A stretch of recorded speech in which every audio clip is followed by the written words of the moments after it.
నీ పేరు? సాంబయ్య. నేను ఎందుకు వచ్చానంటే, సో తెనాలిలో డెవలప్మెంట్ ఏముంది, అసలు మీరు ఏం కోరుకుంటున్నారు? అసలు ఏమి లేదు ఇంతవరకు. వాటర్ వచ్చేది విజయవాడ నుంచి ఇదివరకు, అది కూడా ఆగిపోయింది. అన్నీ ఆగిపోయింది. రోడ్లు ఆగిపోయినాయి, కాలువలు ఆగిపోయినాయి, మొత్తం ఆగిపోయినాయి. ఏమి లేదు ఇప్పుడు వరకు.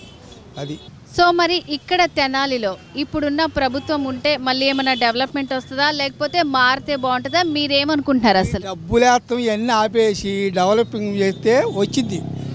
మంగళవాడికి వేసి వాడికి వేసి వీడికి వేసి వేస్తే డబ్బులు ఏమి చేయలేడు. వచ్చిన డబ్బులు అట్టే వేస్తున్నాడు. ఇంక ఇదేం చేస్తాడు?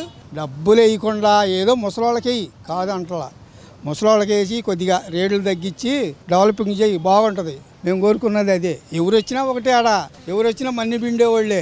ఏదో 10 రూపాయలు ఇస్తాడు, అక్కడ రేట్లు పెంచుతాడు. సబ్బు 30 అనుకో 40 చేస్తాడు. ఆ 10 రూపాయలు అటు పోతాయి, మనకి వచ్చాయి.